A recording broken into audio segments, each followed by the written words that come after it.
وسلم تحیة وسلاما. وای چې غرض او مقصد امام بخاری دا ده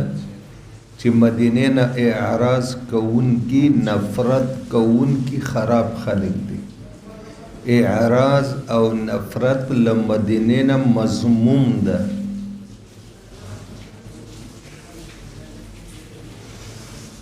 او څوک چې د مدینه نه وځي په دې بنیاد چې اعراض ته نه کوي، نفرت ته نه کوي او بل ځای ته ځي، دا مذموم عند الله ده. اوس به سوال پیدا کېږي انس چې مدینه نه ورتل مذموم دي. د جهادونو ته چې خلک ځي، طلب د علم پسې ځي، طلب د رزق حلال پسې ځي، دی سره به څه کوو؟ من خرج لطلب العلم وللجهاد ولطلب الرزق فلا يدخل فيه. هغه په دې مزامت کې داخله هغه دا د چې نه جهاد ته ځي، نه طلب د رزق حلال پسې ځي او نه په طلب د علم پسې ځي، بلکې اعراضن چې دلته سکونت نه د خوښ بل ملتزم مذموم عند الله. وایي قال حدثنا ابو اليمان الى اخي ان ابا هريره رضي الله عنه قال سمعت رسول الله صلى الله عليه وسلم يقول يتركون المدينه على قدر ما كانت لا يخشى الا العوافي يريد عوافي الخيل والسباع. معنا نه پټي بهتر حالت کې وي مدینه نه پټوي مدینه لره مگر عوافي. دي عوافي تفسیر وکم مرغان درندگان. وی کدا خلق اعراضن د مدینه نه وځي، د مدینه کې مرغان دي درندگان دي، هغه مدینه نه نزي. یعنی درنده په زړه کې الله د مدینه محبت اچولې. عوافي د مرغانو په زړه کې. واخر ما يحشر راعيا من مزینه، او اخر به یو کسي راعي وي په قرب قیامت کې د مزینه قبیله نه. یریدان المدینه ينعقان بغنمهما، دی برا روانی کړي ګډي بيزه فیجدانها وحوشا حتى اذا بلغ ثنيه الوداع خر على وجوههما. نو دلته بدای وګوري داسې زناور بازه په دلارو کې چې مدینه ثنيه الوداع تر ورسیږي، نو دا رایان بداسې د یری نه پریوزي، دومره ځنګلي زناور به دلته.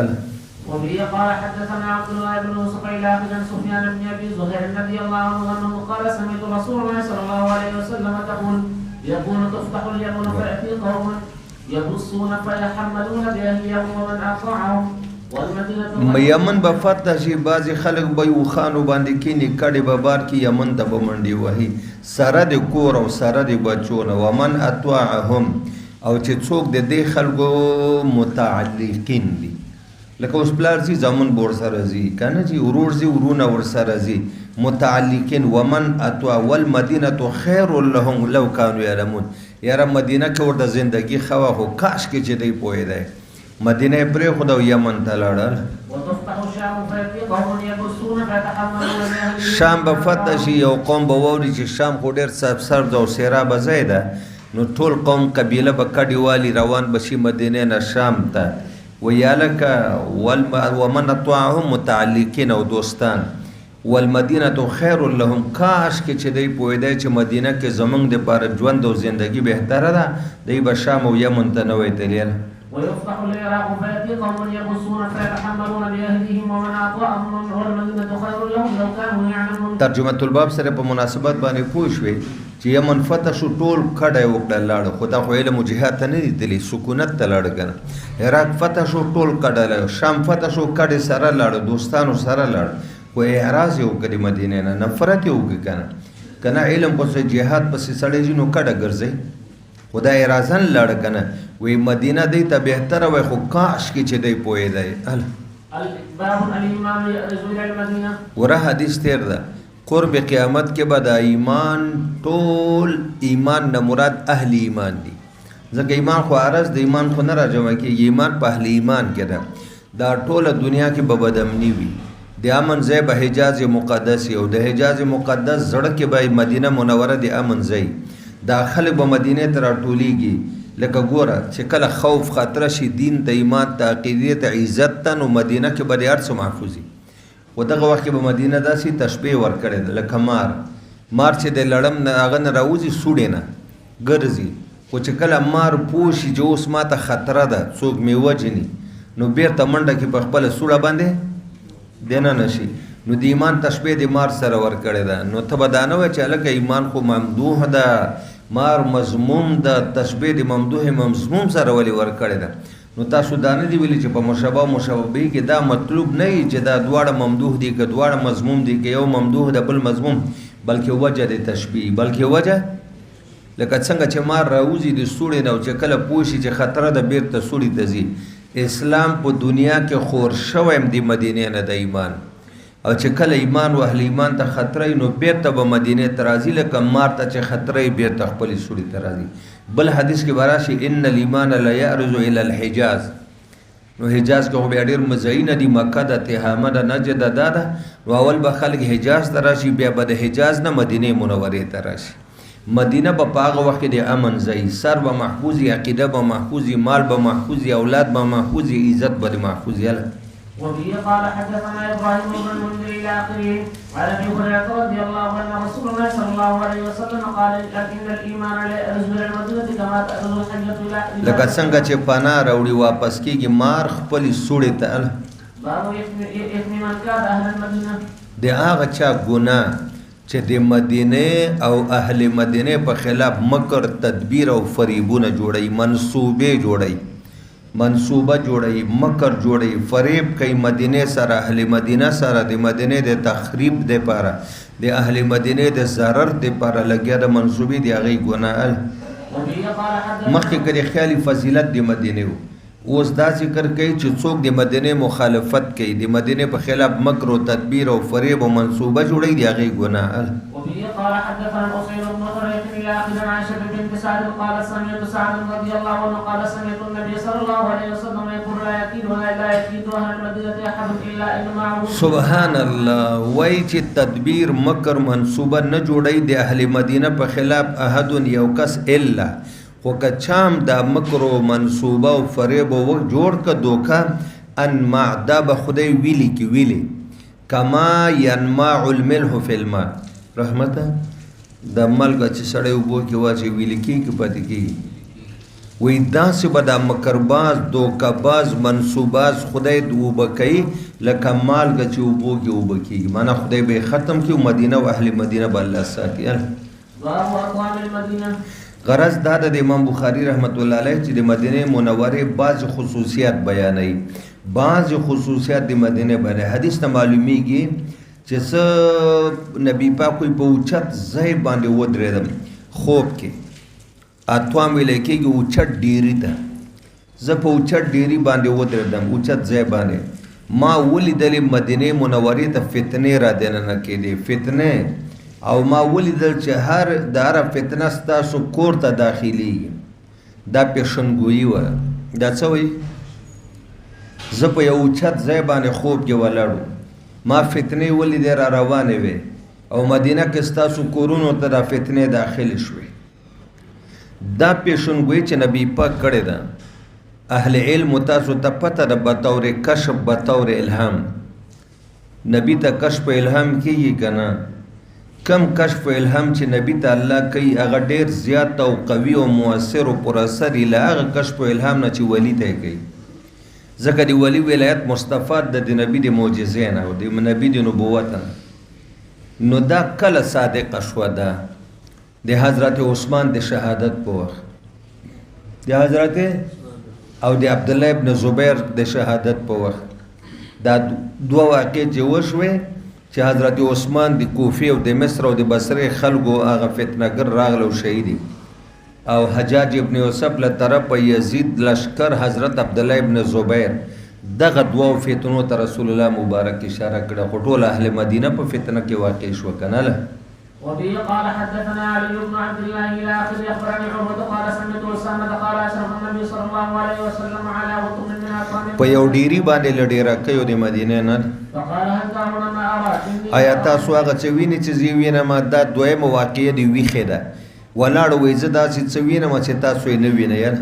اني لا نرى مواقع الفتن خلال بيوتكم. ما ولیدل ځایونه د فتنې خلال بیوتکم چې ستاسو د کورونو منځ ته داخلېدل که مواقع القطر لکه څاڅ کې د باران چې ستاسو کورو ته داخلي ته دروازه خلاصه کړه کړکۍ خلاصه کړه باران سره هوایي داخلېږي که نه وایي دقه شان د فتنې داخلېدی. باب لا يدخل الدجال المدینه. ماشاءالله څلور حدیثه به راوړي. غرض او مقصد د امام بخاری داره چې الله پاک د خپل حبیب مسکن او مدفن الله پاک د خپل حبیب او محبوب مسکن او مدفن دومره برکت ورکړی دومره فضیلت او عزت او شرافت ورکړی ده چې قرب قیامت کې دجال راوځي په ټوله ځمکه به ګرځي لیکن نه به مدینې ته دجال داخلېدلی شي مکه مدینه القدس او بل کم ځای ده کویتوره نو دې ته دجال او نه به د دجال رعب ګبراهټ داخلېدی شي. او دویمه دا ده مدینې ته الله د حضور د وجې نه چې دلته مسکن و مدفن د ربی پاک وبا په ټوله ځمکه هر ملک کې راځي لیکن مدینه کې وبا نشي داخلېدی. دا یو زمانه کې چې کورونا و په مکه کې پابندي لګولې و طواف داسې وکړئ او مه کوئ دا هسې د عربو خپل یو څه وهم او دغه رسول الله وی وبایي مرض مدینې ته نه داخلي دجال نشي داخلېدی. دجال رعب نه ده شاته به حدیث راشي مدینې ته چې کومې لارې تللي دي په هغې لاره باندې چیک پوسټونه د فرشتو دي او د هغې سرپرستي به جبریل امین کوي. سوال نه پیدا کېږي چې دجالي لښکر د مدینې ته داخل شول. وبه قال حدثنا عبد العزيز الى اخر عن ابي بكر رضي الله عنه عن النبي صلى الله عليه وسلم قال لا يدخل المدينه رعب المسيح الدجال لا يومئذ سبعه ابواب على كل باب. د مدینې ولارې دي په هره لاره باندې به چیک پوسټ یو په چیک پوسټ به دوه فرشتې ولاړې. وبه قال حدثنا اسماعيل الى اخر عن ابي هريره رضي الله عنه قال قال رسول الله صلى الله عليه وسلم على انقاب المدينه ملائكه لا يدخل انقاب کوڅې او ګلې او لارې د مدینې تو اون وبایي مرض هم نشي راتلی دجال او د دجال لشکر او رعب د دجال نشي راتلی. وبه قال حدثنا يحيى بن بكير الى اخره اخبرني عبيد الله بن عبد الله بن عتبة ان ابا سعيد الخدري رضي الله عنه قال حدثنا رسول الله صلى الله عليه وسلم حديثا طويلا عن الدجال فكان فيما حدثنا به قال ياتي الدجال وهو محرم عليه ان يدخل نقاب المدينه داخل بشي او لارې د مدینې ته هلته لاره کې ځمکه راځي هغې ته سبا خوی خوره خاوره ده دلته چې راورسېږي نو فیخرج الیه یومئذ رجل په دغه ټیم کې به یو سړی ورته راوځي د سړي متعلق دوه قوله دي. یو دا چې دا خضر علیه السلام بنا د هغه چا په قول چې هغې وي دی ژوندی ده نو دی به ورته راوځي. او دویم دا چې مهدي علیه السلام به هو خیر الناس هغه به خلکو کې بهتره هو که مهدي ده دام بهتره ده او که حضرت خضر علیه السلام ده دام او من خیر الناس یا چې کوم بهتره خلک دی هغې کې به دی یو بهتر وي ورته وایي اشهد انک دجال الذي حدثنا عنک رسول الله زه الله ګواه کوم چې ته دجال یې هغه چې موږ ته رسول الله بیان کړی په حدیث کې فیقول الدجال دجال ورته وایي ارأیت ان قتلت هذا نو ته ماته ووایه که زه دا سړی مړ کړمه ثم احییتو بیا یې ژوندی کړمه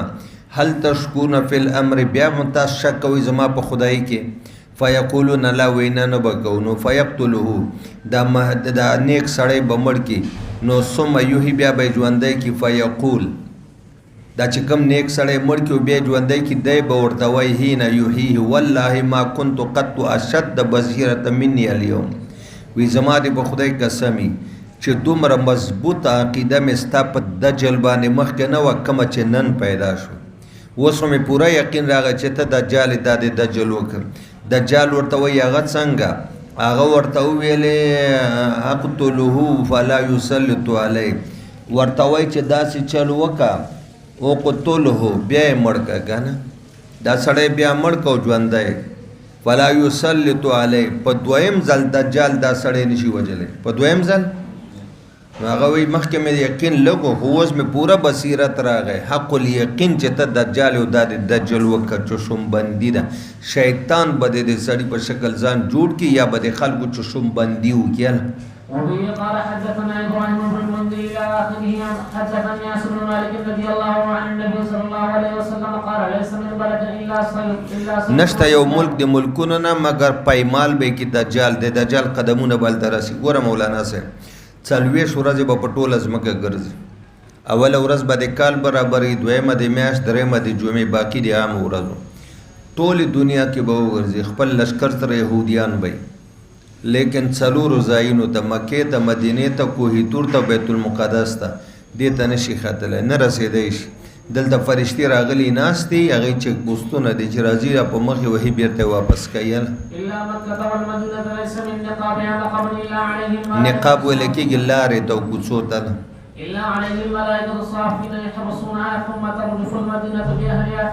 اوس دلته سوال پیدا راځي، ښه نو مدینه او مکه او په دې قدس او په دې بیت المقدس په دې ځایونو کې دجالي سوچ والا کسان شته، دجالي فکر والا، هر ملک یې که نه، په هر اسلامي ملک کې دجالي فتنو والا کسان وي، هغوی به څه کېږي؟ وایي هغه به داسې کېږي چې مدینه به 3 وارې زلزله راشي، و به جړقېږي، یو ځل به وجړقېږي، یوه ډله کسان به وروځي، بیا به وجړقېږي. په دا 3 زلزلو جړقېدو باندې دجالي سوچ او فکر چې کوم کسانی هغه به مدینې نه وځي، صباح اخوره ځمکه چې کوم ځای کې دجال د هلته به دی ورشي، خو هغه به مدینې ته، دا خو چې هر ښار ته ځي د ملګري د پسې رواني، خو مدینه منوره باندې به زلزله راځي. چې کوم خراب خلک دي دجالي سوچ او فکر نظریې والا یې په خپله به وروځي. هر کافر او منافق چې ځان یې پټ کړي هغه به وځي. غرض او مقصد، اصل مقصد د امام بخاري اثبات د فضیلت او خصوصیت د مدینه منوره ده. مدینه منوره د خپل ځان نه خراب خلک داسې وباسي پیر صاحب لکه څنګه چې لوهار وسپنه اور کې کېدي او هوا ورکي او بیا په سندان باندې کېدي، یو ډب ورکي او زنګ ته نه لاړ شي، څنګه چې د لوهار بټۍ وسپنې نه زنګ لري کوي، مدینه د خپل ځان نه خراب خلک وباسي. وبه قال حدثنا عمرو بن عباس اللاقي عن جابر رضي الله عنه قال جاء رجل الى النبي صلى الله عليه وسلم فبايعه للاسلام فجاء من الغد محموما فقال اقمني. پانډچی راغله او ویل صاحب ایمان اسلام بیعت یې وکړه، سبا یې تبه شوه، نو بله ورځ راغی وایي عقلني صاحب د اسلام دې بېرته در واخله، ما سره یې قاله وکړه، دومره ساده ګوله وایي اسلام دې بېرته در واخله. حضور 3 کرته ورته بیا روان شو، بېرته کافر شو. قال المدینه کالکیر، مدینه داسې ده لکه د لوهار باټۍ، تنفي خبثها، خراب خلک وباسي، وتنصح طیبها، او ځای ورکوي مخلصو مسلمانانو ته، نو دی خراب سړی و بېرته یې لرې کړه. وبه قال حدثنا سليمان بن حرب العاقل قال سمعت زيد بن ثابت رضي الله عنه يقول لما خرج النبي صلى الله عليه وسلم الى احد رجع ناس من اصحابه فقالت فرقه نقتلهم وقالت فرقه لا نقتلهم فنزل فما لكم. دا د احد نه په واپسۍ د منافقینو په حواله صحابه 2 ډلې، چا ویلې وجنو، چا ویلې نه وجنو. نو الله ورته فما لكم في المنافقين فئتين والله ارکسهم. ولې تاسو 2 ډلې شئ؟ دا خدای کفر ته ولټه کړی دي، او مدینه تنفر رجال، خراب خلک وباسي، کما تنفر النار خبث الحديد، لکه اور چې لرې کوي زنګ د اوسپنې نه. وبه قال حدثنا عبد الله بن محمد الاخر عن انس رضي الله عنه عن النبي صلى الله عليه وسلم قال اللهم اجعل بالمدينه ضعفين. دا دعا د حبیب پاک،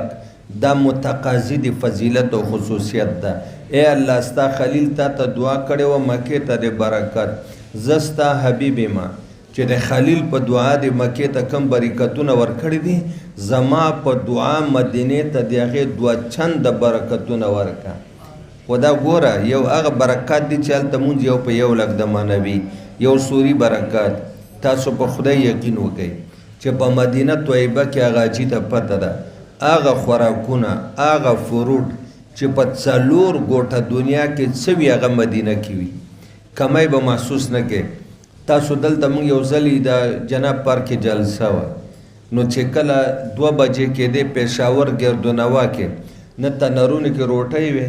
نه وټلونو کې خوراک و، نه چولې، هېڅ هم نه و، خلکو بسکټ اخیسته خوړی،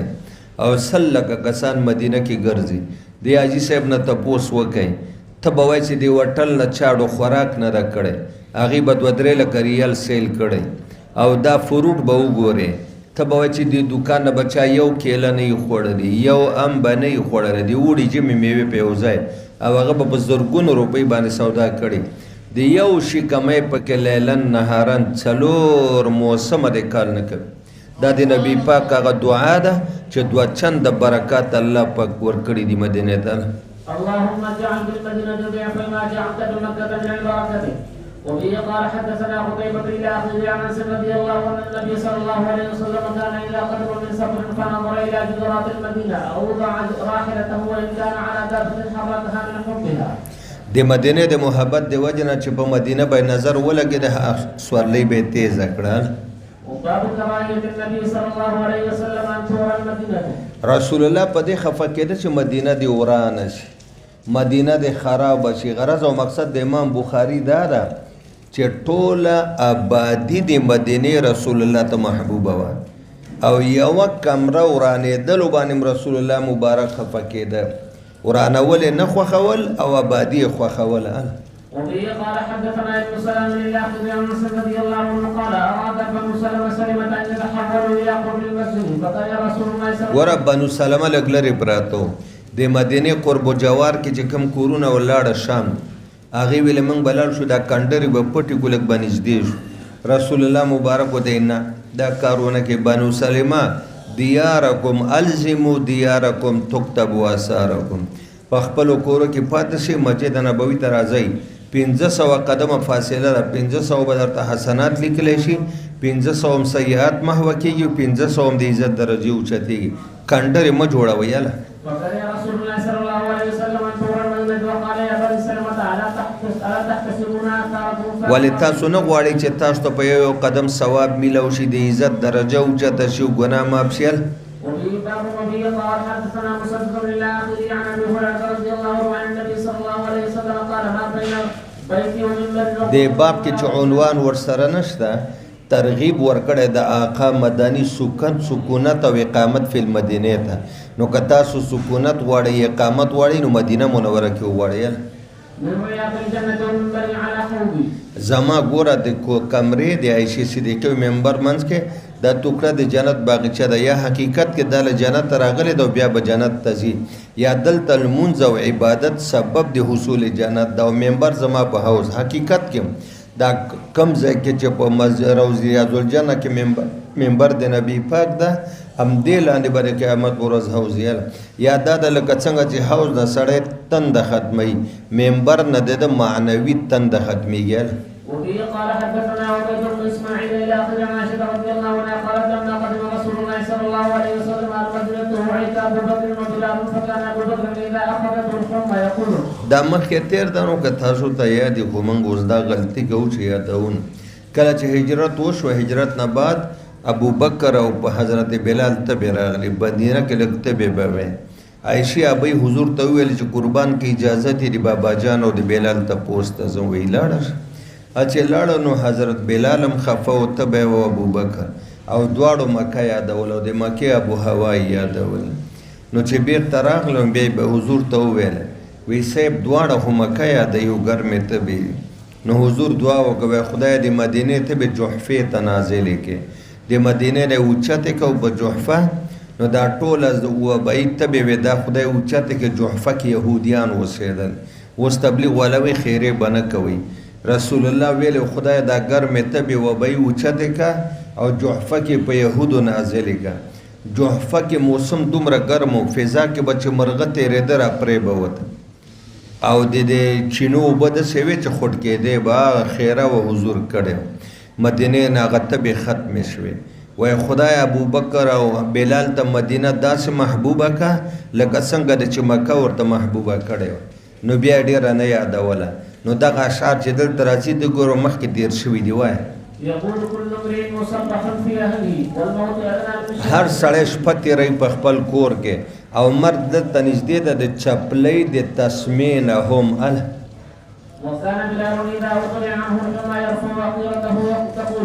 بلال چې کله تبه به ختمه شوه نو په اوچت اواز به ویلې یرفع عقیر اواز به اوچت الا لیت شعري کاس کې چې ما ته علم وای هله بیتن لیلتن چې آیا زه به یوه شپه تېره کړم بېوادن په وادي القرا کې مکه کې وحول اسخرون و جلیلو چې زما نه ګر چاپېر دغه بروزه یې او هغه ګلات دوه قسمه ګیاګانې دي چې د دې ګیاګانو په منځ کې ناست یم. وهل اردن یوما ایا زه به لاړ شم یو ورځ میاه مجنه هغه چینې د مجنې ته چې په مکه کې وه د اوبو چینه وه مجنه نامه یې وه دام په مکه کې وه بلال به چې اوښان چرول هلته به ناست و وهل یبدون لی شامة وطوفیل آیا بیا به هم داسې ورځ راشي چې زه ناست یم په مکه کې دا شامه او طوفیل دا غرونه او ما ته د شامه او د طوفیل دا غرونه په نظر دی مکه یادوله محبت یې ډېر واله اللهم لعن شيبة بن ربيعة وعتبة بن ربيعة وأمية بن خلف كما أخرجنا من أرضنا إلى دی ولې خیر خدای دی باندې غضب نازل کو لعنت منګ له مکې نه راوویستلو الی ارض الوبا مدینې ته راوستو دلته ګرمي تبي دی ثم قال رسول الله صلى الله عليه وسلم اللهم حبب إلينا المدينة كحبنا مكة أول شيء خدای مدینه موږ ته دومره محبوبه کړه لکه څنګه چې مکه محبوبه کړې یا د هغې نه هم زیاته اللهم بارك لنا في ساعنا وفي مدنا خدای د مدینې په سواع کې پیمانه باندې شی خرڅېدو مد په وزن کې په پیمانه وزن کې برکت واچو وصححها لنا او د مدینې آب و هوا زموږ دپاره برابره که ونقلهماها او د دې ځای وبایت به نقل کا الی الجحفة جحفې ته د ترغیب ورکه اقامت د مدینې ته چې مدینې نه بل طرف ته مه ځئ او دا وبایت به بیا خدای د نبي په دعا باندې جحفې ته ولېږلې معنا هلته په یهودو مسلط کې قالت وقدمنا المدینة وهي وای شوبه وهي أرض الله او به او پیژنې یعنی دلته دا ګرمې تبې وبایي تبې ډېرې وې اول وخت کې قالت فكان بطحان يجري مجلا تعني ماء آجلا اوبه به هم ګرمې وې وبه قال حدثنا يحيى بن بكير الاخر عن عمر رضي الله عنه قال اللهم ارزقني شاهدا في سبيلك واجعل موتي في بلد دا کتاب چون کې ختمېږي امام بخاري براعت الاستدلال کوي داسې یو هر ټکی اخره کې راوړي چې دلالت په اختتام کوي حضرت عمر به ویل خدای ما ته شهادت راکړه او مرد د نبی وطن کې راکړه حفصې ابۍ ورته ویل چې یا داجي شهادت هم غواړي او د نبي په وطن کې شهادت پسې خو سړی بار ځي وای بچی الله چې وغواړي نو د نبي په وطن کې ورکولی شي همغه به د نبي په جومات کې ورکړه که نه نو مر سره سلسله د ژوند ختمیږي که نه نو د آخري ټکی یې راوړه براعت الاستدلال استحلال ته انشاءالله کتاب الصوم ماشاءالله مولانا صاحب هذا کتاب فی بیان احکام الصوم د روزې احکام ذکر کوي کم بعضو روایاتو کې به د روزې دا د اسلام ارکان څلور راځي بعضو کې به پنځه راځي تاسو باندې به سوال راشي بني الاسلام علی خمس نو چې خمس ده نو په بعضو کې دا څلور ولې راځي د هغې لپاره به تیار په ذهن کې دوه جوابونه ساتئ یو جواب د هغې لپاره دا ده چې کم کې څلور راځي دا هغه زمانه وه چې حج فرض شوی نو حج او دا نور څلور واړه فرض دویمه دا ده که تاسو سوچ وکئ دا څلور ارکان وجودي دي او یو رکن ترکی ده ترکی تاسو دا اصطلاح یاده ده وجودي ګوره مونځ وجودي ده حج وجودي ده صلات وجودي ده کلمه وجودي ده او روجه ترک الاکل والشرب والجماع ترک الاکل والشرب دا ترکی شو کنه شو نو چې په کومو ځایونو روایاتو کې ارکان څلور راځي هغه وجودي پنځم ولې ورسره نه ذکر کوي هغه ترکی ده په دواړو حسابونو باندې پوه شوئ اوس ورشه اوس ګوره معنا لغوي دی صوم امساک انی نظرت للرحمن صوم اصطلاحي معنا امساک عن الشهوتين اسانه تعریف امساک عن الشهوتين شهوت البطن ماکولات مشروبات شهوت الفرج جماع عرب دا مختصره معنی کې اصطلاحي او موږ تاسو د امساک عن المفطرات الثلاثه نهارا مع النیه دا معنا مصطلح شوله او فرضیت دې کله شوی ده په دویم کال د هجرت او په لسم تاریخ د شعبان دویم کال د هجرت په لسم تاریخ د شعبان د دې فرضیت د رمضان تعین ولې شوی ده دا میاشت دا خو د میاشتې نوم د رمضان د نورو میاشتو تعین ولې د روژې دپاره ونه شو نو مولانا صاحب دا د ډیرو فضایلو حامله میاشت دې کې اعتکاف د بله کې نشته دې کې لیلة القدر د بله کې نشته دې کې نفل په فرضو دی بله کې نشته دې کې فرض په اویاو دی بله کې دې کې نور آسماني کتابونه هم نازل دي قرآن بله کې نه دي د دې ډیرو برکاتو د حصول دپاره تعین د روجې دپاره رمضان مقرر رمضان د رمز نه ده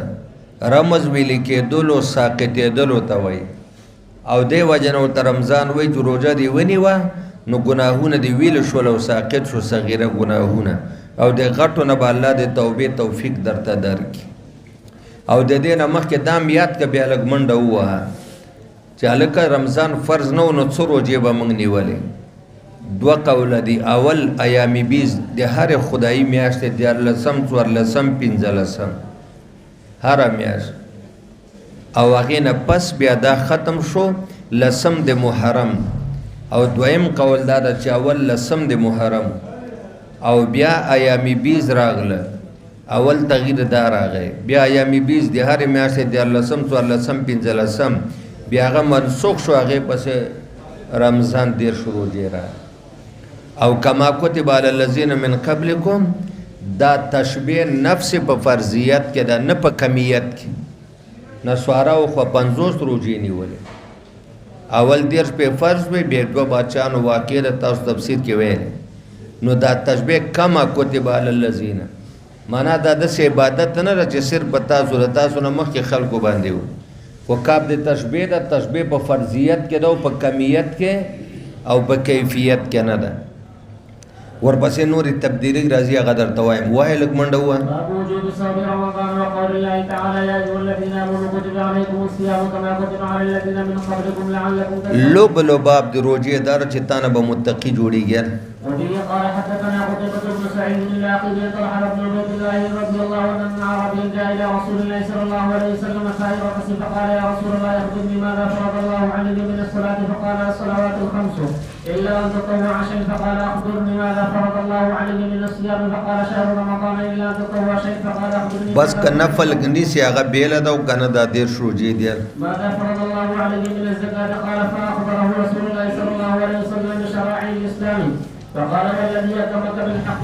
لا تطوع شيء ولا انقص منه نه به تیله زیاتوم او نه به کموم سوالو جواب مخکې تیر رسول الله صلى الله عليه وسلم افرح صلحه دا سړی کامیاب شو که چېرته په د خپله خبره کې رښتونه وي یا داخل شو جنت ته معنا الله به دی جنت ته داخلوي که دا خبره کې رښتونه یې وبه قال حدثنا مسدد الى اخيه بن عمر رضي الله عنه قال صلى النبي صلى الله عليه وسلم يوم عاشوراء وامر بصيام لسم د محرم او صحابه ورته یې ویلې فلما فرض رمضان ترك وكان عبد الله لا يصوم الا ان يوفق صومه وبه قال حدثنا قتيبة بن سعيد بیا به د محرم روژه نه نیوه خو که چېرته د رمضان روژه به مثلا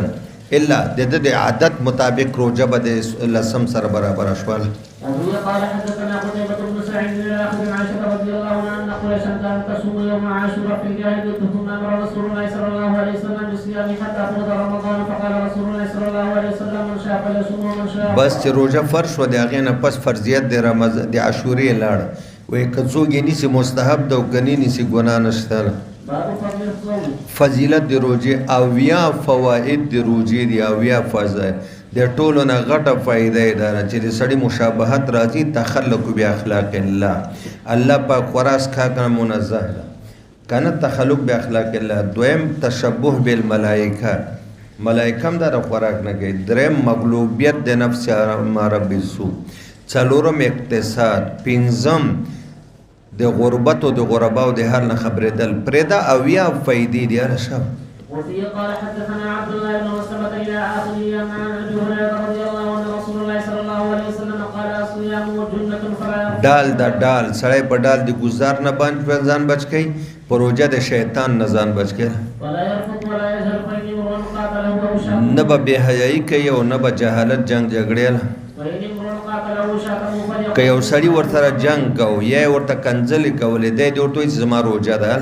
والذي نفسي بيده لخلوف فم الصائم دا د روژهدار په خوله کې د روژې په وجه بدبو پیدا کیږي هغه بدبو د خولې د روژهدار د الله په نسبت باندې ډېره خوشبوداره ده د مشکو د عنبرو نه هم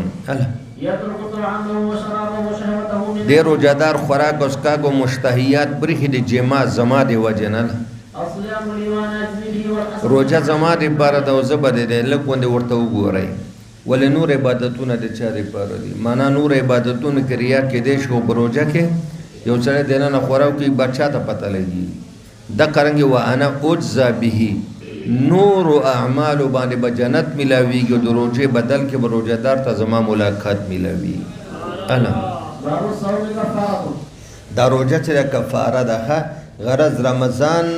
یو عظیم الشان فضیلت دا بیانوي چې دې سره ګناهونه معاف کیږي ان الحسنات یذهبن السیئات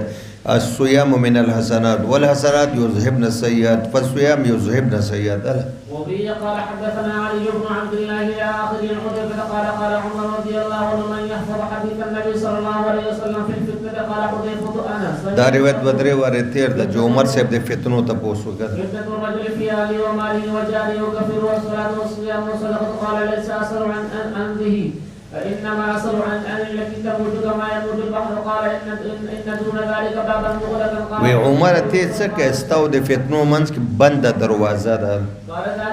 قال ذاك اجر الله يخلق وی هغه بیا خلاص شي یا بمات شي قلنا لمسعود صلى وكان عمر يعلم من الباب فسأل فقال نعم كما يعلم عمر ته دا پته و چې دروازې نه څوک مراد وي دا څه ورته معلومو لکه موږ تاسو ته چې دا پته چې د سحر نه مخکې شپه وه د سحر نه مخکې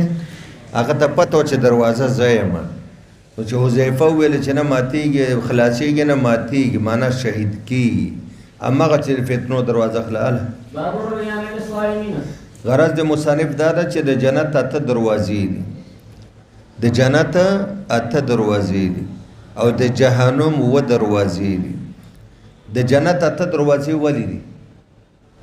تاسو نه څوک سوال وکړي جهنم ودی او د جنت 8 د یو دروازه ولې زیاته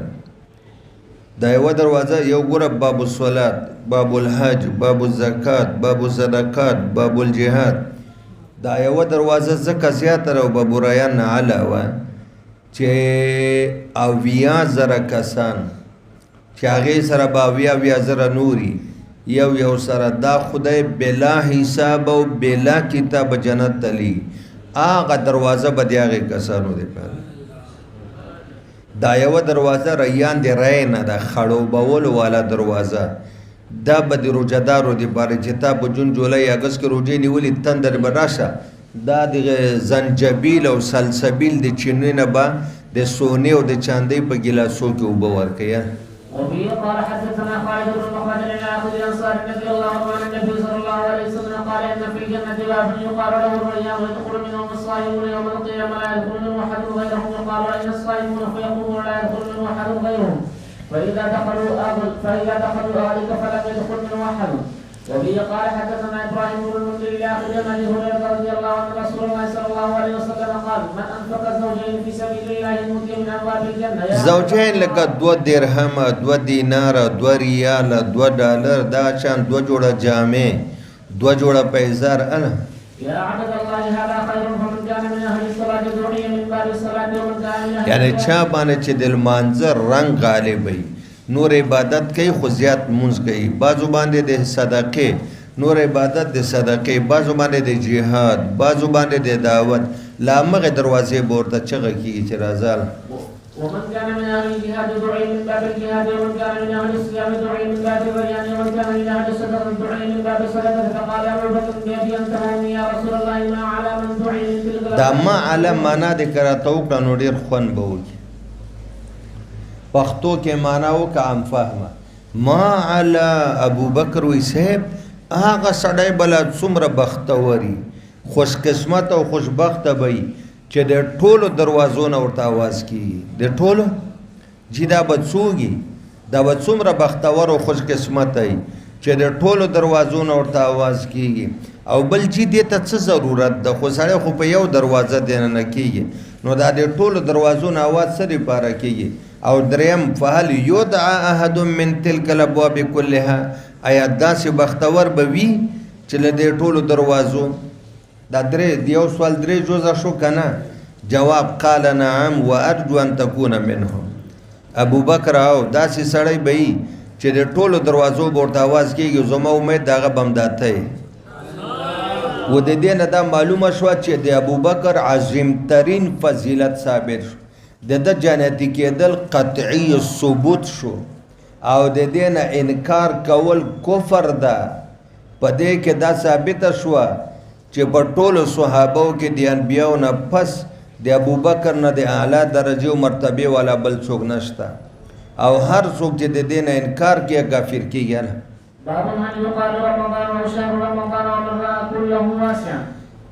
درې ګوره جی مولانا صاحب دا چې دا چې یو رمضان یو شهر رمضان دې کې لانجه ده مجاهد او عطوا صاحب وایي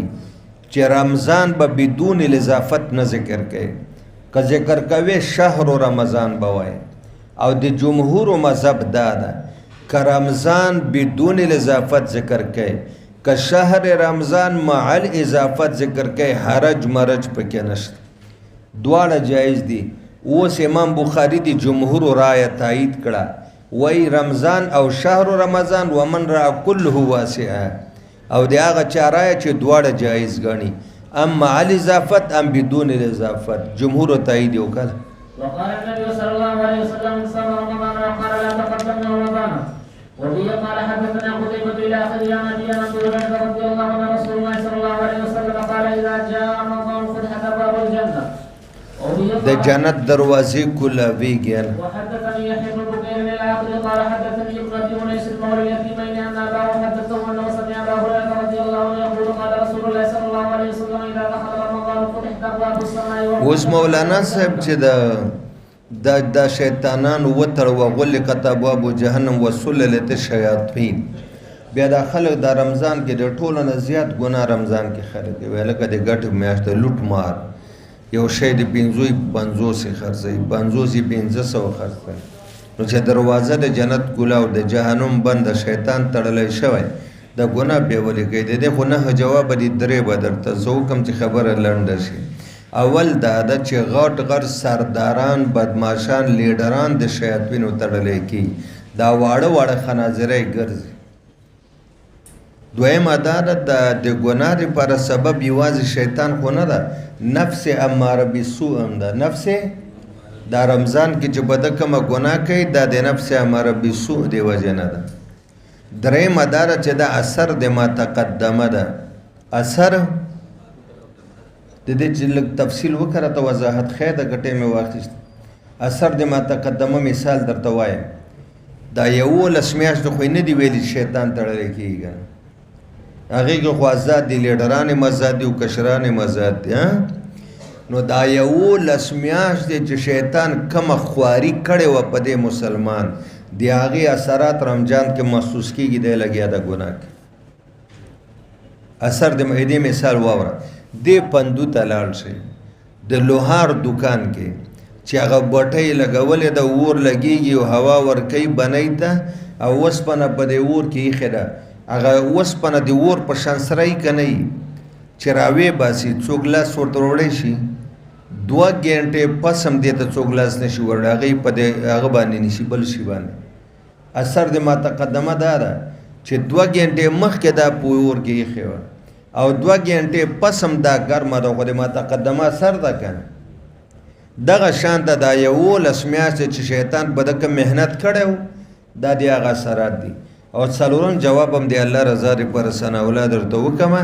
دا د ماحول اثر د ماحول ته به ګناه نه کوې 2 نمبري نه کوې غلط کار به نه کوې بل دکاندار ته به ګورې چې هغه یې کوي مړه زیم کوم وایه شه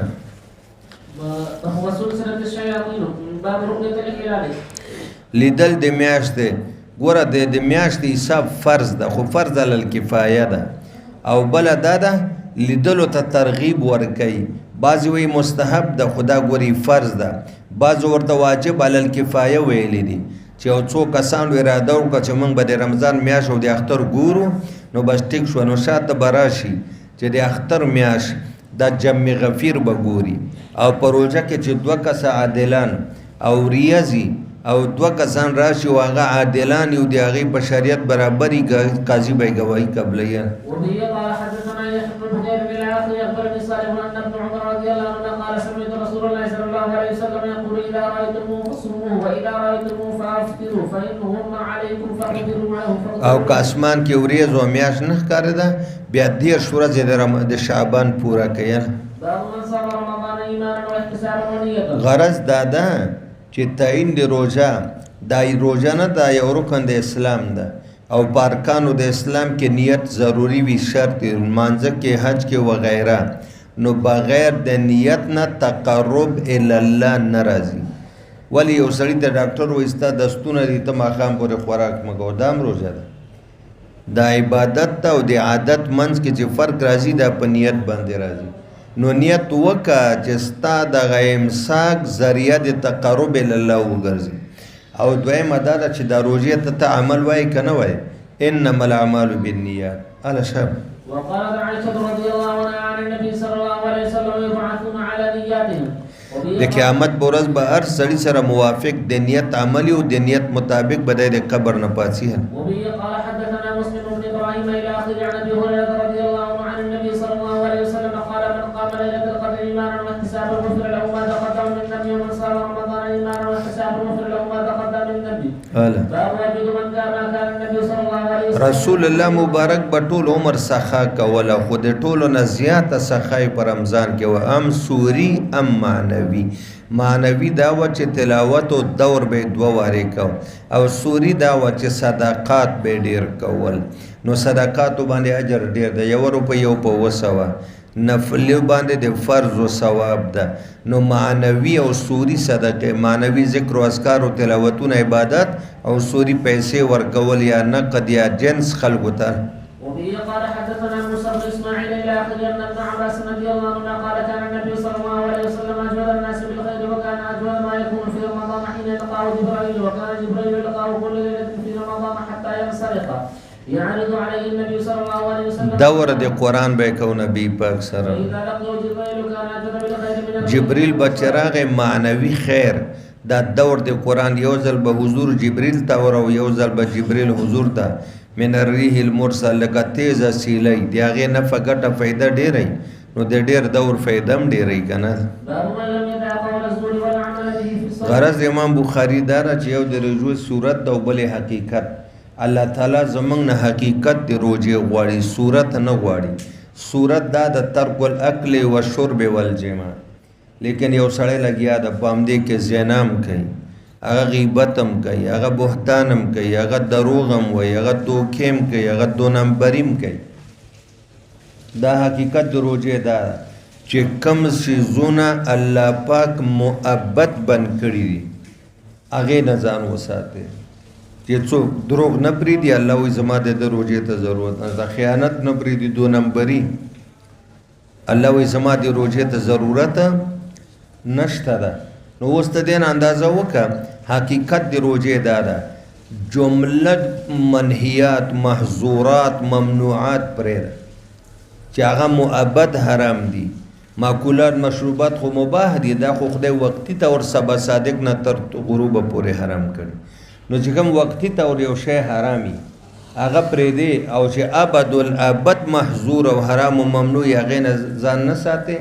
وایي چې څوک ابدي محرمات نه پرېږدي، وقتي پرېږدي، الله وایي زما د روژې ته ضرورت نشته. وایي وبه قال حدثنا ادم بن ابي ياسر الاخر عن ابي هريره رضي الله عنه قال قال النبي صلى الله عليه وسلم من لم يدع قول الزور والعمل به فليس لله حاجه في ان يدع طعامه وشرابه. باب هل يقول اني صائم اذا شرب. غرض او مقصد د امام بخاري دا وهم لري کول دي. آیا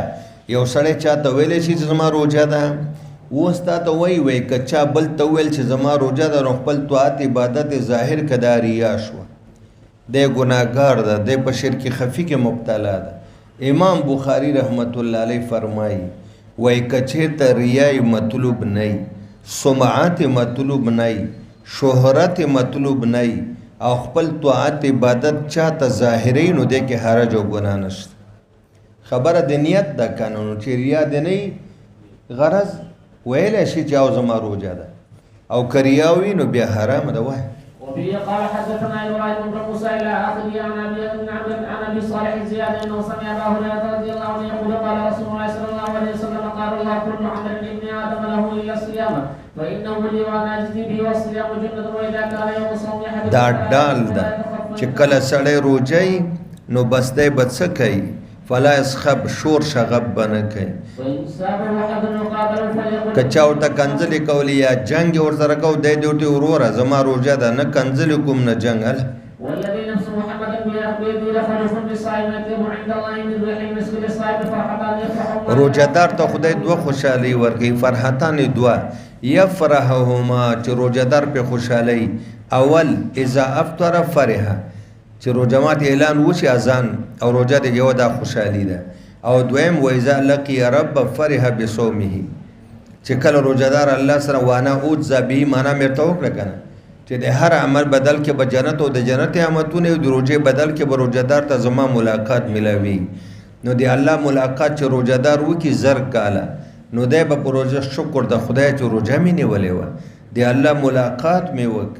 او که روزه مې نه وای نیولې نن به د ملاقات نه محروم وي او دی الله ملاقات کې ډېر خوند دی باب الصوم لمن خاف على نفسه عزوبته غرض امام بخاری دا چې سړی مفرد مجرد د غیر شادي شوده ده او خوف او خطر د زنا د چمانه زنا کیږي نو د باندې لازم د چروجي دی ونیسي روجو سره کسر شهوت رضی بیا زنا ته روجه نه پیدا کی او کله چا خوف خطر نه یو مجردی نو د خوخه د نسی کنه نسی خلاص ال وبه قال حدثنا عبدان الى اخره عن عنقبة رضي الله عنه قال بينما انا امشي مع النبي صلى الله عليه وسلم فقال كنا مع النبي صلى الله عليه وسلم فقال من استطاع الباعة فليتزوج فانه ګوره استطاعت مرته ویلو 15 شیات دي چې چا استطاعت وی هغه د نکاح وکي هغه ذل البصر سترګې بهخته بلې خځې پسې باندې ګوري احسن للفرج او د خپل عورت تحفظ او تحسن به وکي او کله چا وس نه روزه دی ونیسي فانه له وجا د سره به کسر شهوت راشي قال ابو عبد الله الباب والنكاح باب قول النبي صلى الله عليه وسلم اذا رايتم الهلال فصوموا واذا رايتموه فافطروا مقصد دا ده چې دی او تاسو به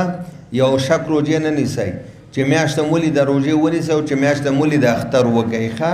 د شک روزه نه ممانعت راغلی ده او یو مشک نه مراد د شعبان 13 ده چې پته نه لګي چې نن د شعبان 13 ده دا میاشت د پوره 13 او کنه د 9 د رمضان اوله ده وقال سمعت عن عمار بن صالح يوم الشك فقد اصاب القاسم صلى الله یو مشک باندې خو پوه شو کنه 13 د شعبان د پته نه لګي چې شعبان پوره د 13 ده او کنه دا یو کم 13 دا نن ورځ د روزه دته یو مشک وای ابم شاته راشي چې دا کم علما دي مفتیان دي قاضیان دي دی نیولې شي عوامو ته اجازه نشته وبه قال حدثنا عبد الله بن مسلمة الى اخره عن عبد الله بن عمر رضي الله عنه ان رسول الله صلى الله عليه وسلم ذكر رمضان فقال لا تصوموا حتى تروا الهلال ولا تفطروا حتى تروا فان غم عليكم فاقدروا له د شعبان 10 ورځې وشماري قال حدثنا عبد الله بن مسلمة الى اخره عن عبد الله بن عمر رضي الله عنه ان رسول الله صلى الله عليه وسلم قال الشهر 29 ليله فلا تصوموا حتى تروا فان غم عليكم فاقدروا العده 30 وبه قال حدثنا ابو الوليد الى اخره قال سمعت ابن عمر رضي الله عنهما يقول قال النبي صلى الله عليه وسلم الشهر هكذا وهكذا وقال سليم هكذا وهكذا وهكذا په دریم ځل باندې وهكذا معنا کله یو کم دیر وبه قال حدثنا ادم الى اخره قال سمعت ابا هريره رضي الله عنه يقول قال النبي صلى الله عليه وسلم قال ابو القاسم صلى الله عليه وسلم صوموا لرؤيتي وافطروا لرؤيتي فاغمي عليكم فاقوموا عده شعبان 30 وبه قال حدثنا ابو واسع الى اخره عن ام سلمة رضي الله عنها ان النبي صلى الله عليه وسلم على من النساء شهر فاما مضى 29 يوما غدا وراح فقيل له انك حلفت الا تدخل الشهر دا باب الیلا کې تیر شو کنه وبه قال حدثنا عبد العزيز الى اخره عن انس رضي الله عنه قال على رسول الله صلى الله عليه وسلم من نسائه وكانت الفكه ذهنه فقام في په مبارک د کعبین سره اډو کې به ځای شو فقام في مشربة 29 ليلة ثم نزل فقال يا رسول الله يا ليت الشهر فقال ان الشهر يكون 29 کله دی یو کم دیر شي بس جزاک